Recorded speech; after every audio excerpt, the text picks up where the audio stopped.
The day Ragnar Lothbrok fought 3 armies at once, and one was the day Europe learned what true Berserker fury could accomplish. 15,000 enemies surrounded him on all sides. By sunset, only one warrior walked off that battlefield alive. This isn't just a story about impossible odds. This is about how Berserker rage, tactical genius, and supernatural warrior fury combined to create the most legendary battlefield massacre in medieval history. By 842 AD, 3 powerful kings had reached the same conclusion. Ragnar Lothbrok had to die. King Horik of Denmark, Jarl Borg of Gotaland, and King Ragnfrid of Northumbria had formed an unprecedented alliance for one purpose: eliminating the Viking who had become too powerful, too dangerous, too legendary. Each king brought 5,000 warriors to the alliance, 15,000 soldiers, the largest combined army Northern Europe had ever assembled, all unified by a single objective: the death of one Viking king.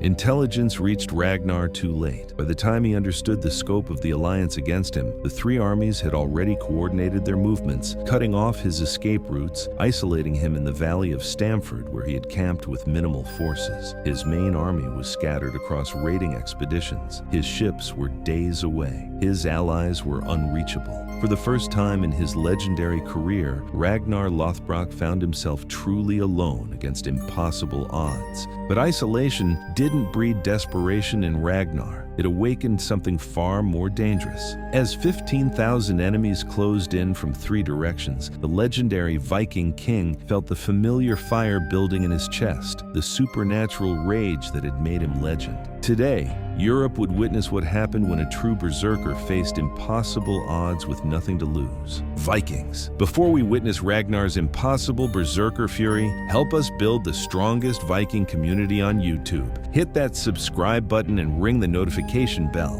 We are marching toward 100K warriors. Comment below, Berserker Fury. If you think Ragnar can defeat 3 armies at once, let's see how many true Vikings believe in impossible odds. King Horik's hatred of Ragnar ran deep. The legendary Viking had overshadowed his own authority for years. Jarl Borg sought revenge for previous defeats at Ragnar's hands. King Ragnfrid wanted to eliminate the threat that had terrorized his northern territories. These 3 rulers, who had spent years fighting each other, found common ground in their shared fear and hatred of Ragnar Lothbrok. Their alliance represented the first time in generations that such powerful forces had cooperated against a single enemy. The mathematics seemed perfect. 15,000 trained warriors versus one aging Viking king with minimal support. The 3-army alliance wasn't random. It was meticulously planned military coordination. Each king brought his elite forces: Horik's Danish berserkers, Borg's Swedish heavy infantry, Ragnfrid's English crossbowmen. Combined, they represented every fighting style, every tactical advantage, every military innovation that Northern Europe could muster. This wasn't just numerical superiority, it was comprehensive tactical dominance designed to eliminate any possible escape or resistance. The trap they had constructed was perfect in its systematic thoroughness. Stamford Valley provided the perfect killing ground for their coordinated assault. Surrounded by hills on 3 sides with the river blocking the 4th, it offered no escape routes for their target while providing excellent positioning for overwhelming force deployment. Each army took position on a different hillside, creating a triangle of death around the valley floor where Ragnar had unknowingly camped. The coordination required months of planning and represented the most sophisticated military operation any of them had ever attempted. Ragnar was perfectly trapped, exactly where they wanted him. As dawn broke over Stamford Valley, the 3 armies began their coordinated descent toward the isolated Viking camp.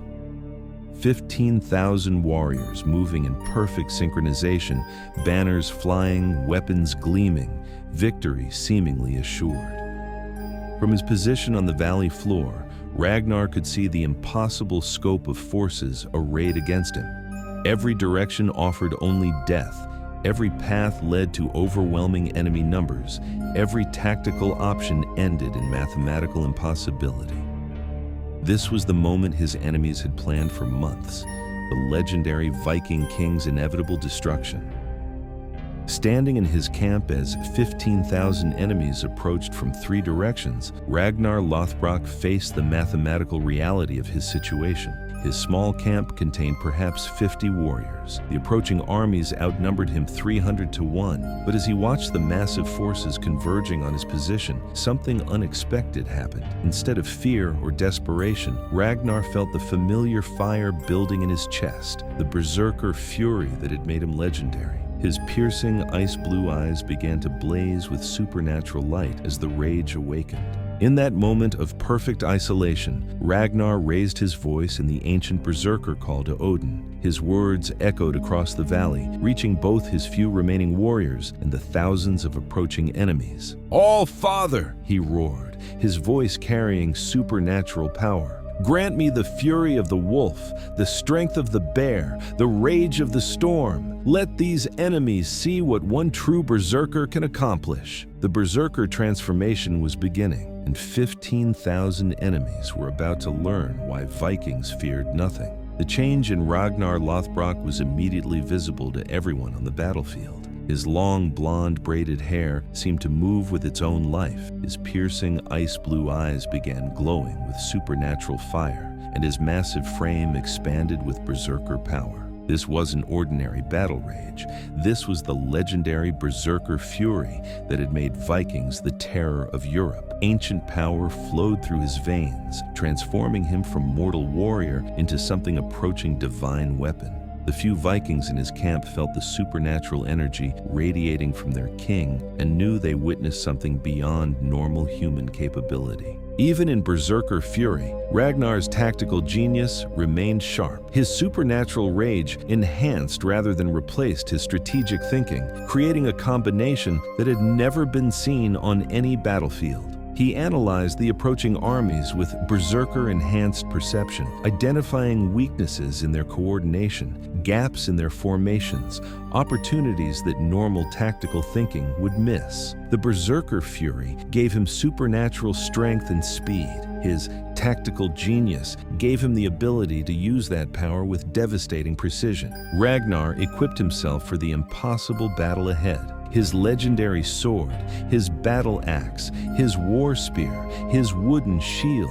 Each weapon seemed to respond to his berserker energy, becoming extensions of his supernatural fury. But his greatest weapons weren't metal. They were the berserker abilities that transformed him into something beyond mortal limitation. Supernatural speed, impossible strength, immunity to pain, and tactical genius, all enhanced by divine rage. He was no longer just Ragnar Lothbrok. He was Berserker incarnate, ready to teach 15,000 enemies what true Viking fury could accomplish. The approaching armies could see the transformation occurring in their isolated target. Even from distance, they recognized that something supernatural was happening to the legendary Viking king.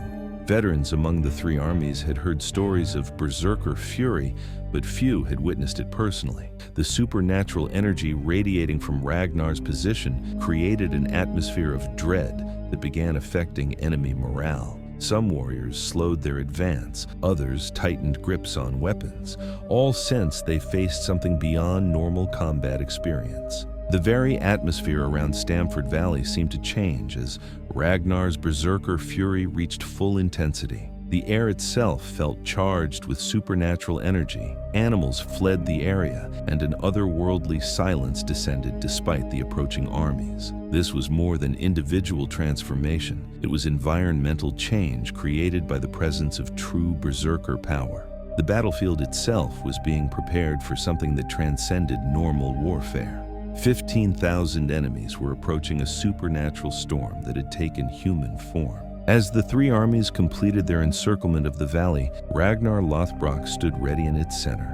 The berserker transformation was complete, turning him into something that was part human warrior, part supernatural force of nature. His few remaining Vikings formed a tight circle around their transformed king, ready to fight and die beside the legend they served. But they all understood that this battle would be won or lost by Ragnar's berserker fury alone. The impossible was about to become inevitable through the power of supernatural rage applied with tactical genius. King Horik's Danish forces launched the first assault, 5,000 warriors charging down the hillside toward Ragnar's position. They advanced with battle cries and raised weapons, confident that overwhelming numbers would crush the isolated enemy. But as they approached within striking distance, they encountered something none of their training had prepared them for. Ragnar's Berserker fury transformed individual combat into supernatural warfare that defied every rule of battlefield mathematics. The charging Danes were about to learn that numbers meant nothing against Berserker power, guided by tactical genius. Ragnar met the Danish charge with Berserker fury that turned battlefield mathematics upside down. Moving with supernatural speed and striking with impossible force, he cut through enemy ranks like a divine weapon made flesh. Each swing of his sword killed multiple enemies.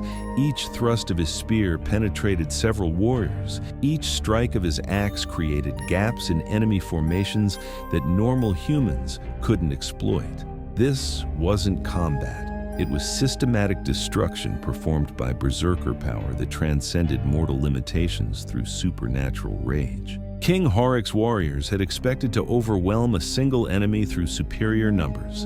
Instead, they found themselves being systematically destroyed by something that moved faster, struck harder, and killed more efficiently than anything they had encountered. The Danish advance became a retreat as warriors realized they faced supernatural power rather than normal combat. Veterans who had survived dozens of battles fled in terror from Berserker fury they couldn't understand or counter. Ragnar's reputation had been built on tactical genius. His legend would be cemented by Berserker power. Even in supernatural rage, Ragnar's tactical thinking remained sharp. He used the Danish retreat to position himself for maximum advantage against the remaining armies, turning Berserker fury into strategic weapon through battlefield positioning. His supernatural abilities allowed him to execute tactical maneuvers that would be impossible for normal warriors. Moving across the battlefield with Berserker speed while maintaining strategic awareness created combat capabilities that redefined warfare. This was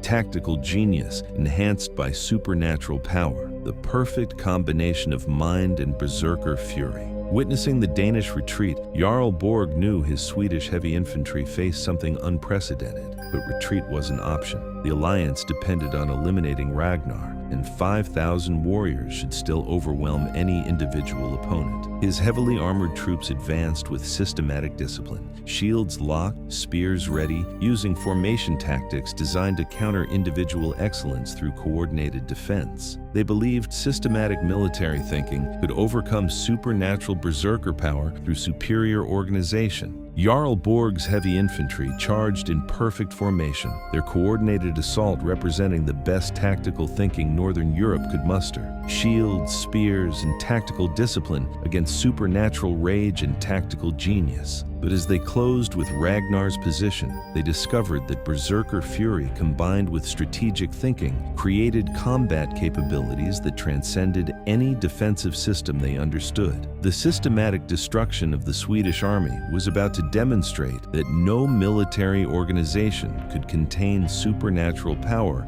guided by tactical excellence. Jarl Borg's perfectly organized heavy infantry met Ragnar's Berserker fury and learned that supernatural power could overwhelm any military system. Their locked shields shattered under impossible force, their coordinated spears bent against Berserker strength. Ragnar moved through their formation like supernatural storm, each attack destroying not just individuals, but entire tactical units. His Berserker power, guided by strategic genius, systematically dismantled military organization through pure individual excellence. The Swedish retreat was faster than the Danish because they understood sooner that they faced something beyond normal combat capability. King Ragnfrid, watching two armies flee from a single Berserker, decided on ranged warfare. His English crossbowmen could eliminate the supernatural threat from distance, avoiding close combat where Berserker fury proved invincible. Hundreds of crossbow bolts filled the air, each aimed at the legendary Viking king who had destroyed two armies through impossible individual capability.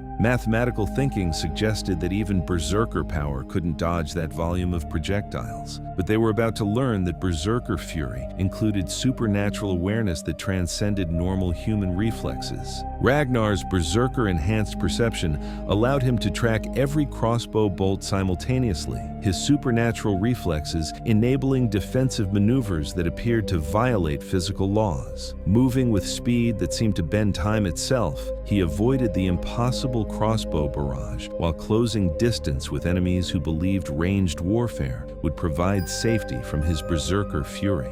The English were about to discover that distance meant nothing to Berserker power, guided by tactical genius. When Ragnar reached the English crossbow positions, his Berserker fury had reached supernatural peak.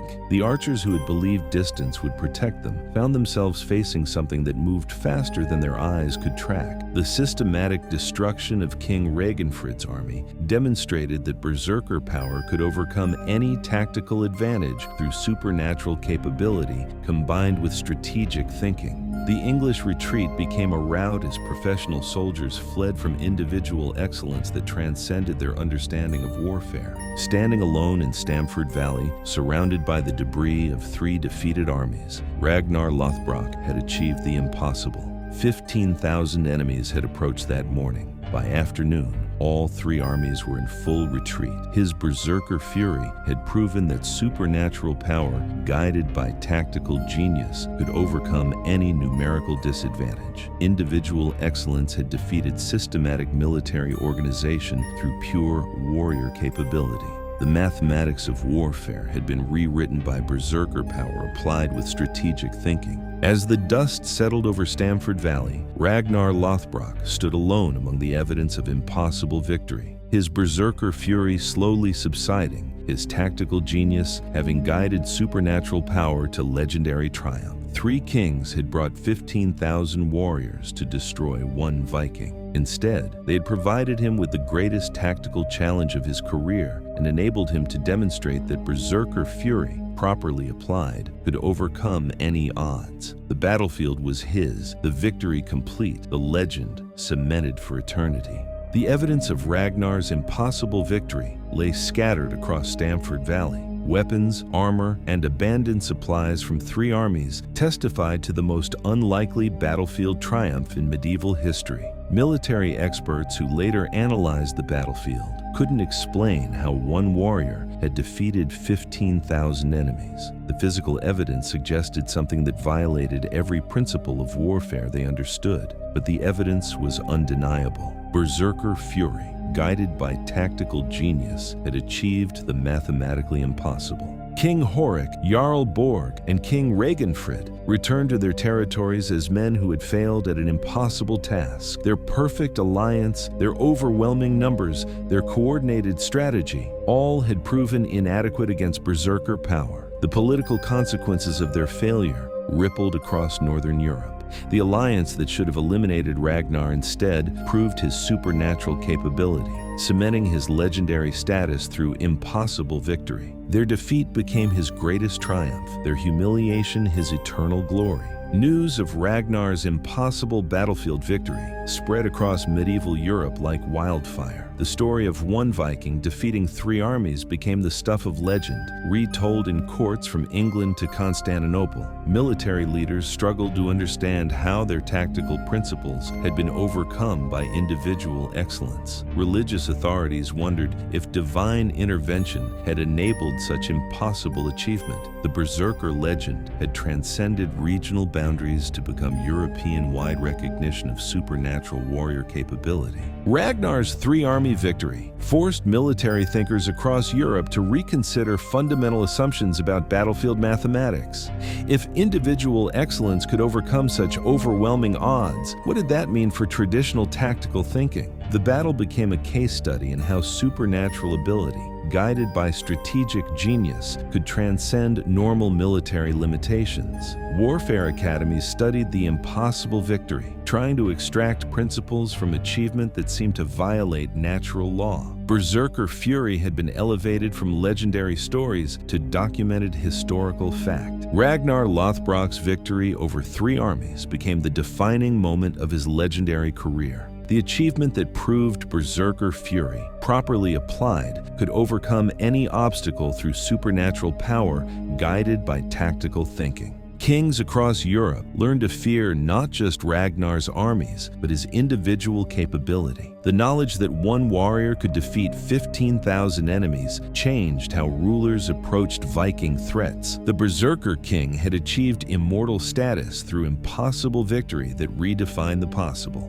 Ragnar's three-army victory inspired an entire generation of Viking warriors to seek Berserker transformation. Young fighters across Scandinavia attempted to replicate his supernatural fury, hoping to achieve similar impossible victories. The legend demonstrated that individual excellence enhanced by divine rage could overcome any systematic disadvantage through pure warrior capability. European military systems began adapting to account for Berserker capabilities after Ragnar's impossible victory. New tactical doctrines emerged specifically designed to counter supernatural warrior abilities. The three-army defeat had proven that traditional military thinking required fundamental revision when facing Berserker power, guided by tactical genius. In Valhalla itself, Odin acknowledged Ragnar as the perfect Berserker, a warrior who had combined supernatural fury with tactical genius to achieve impossible victory that redefined warfare.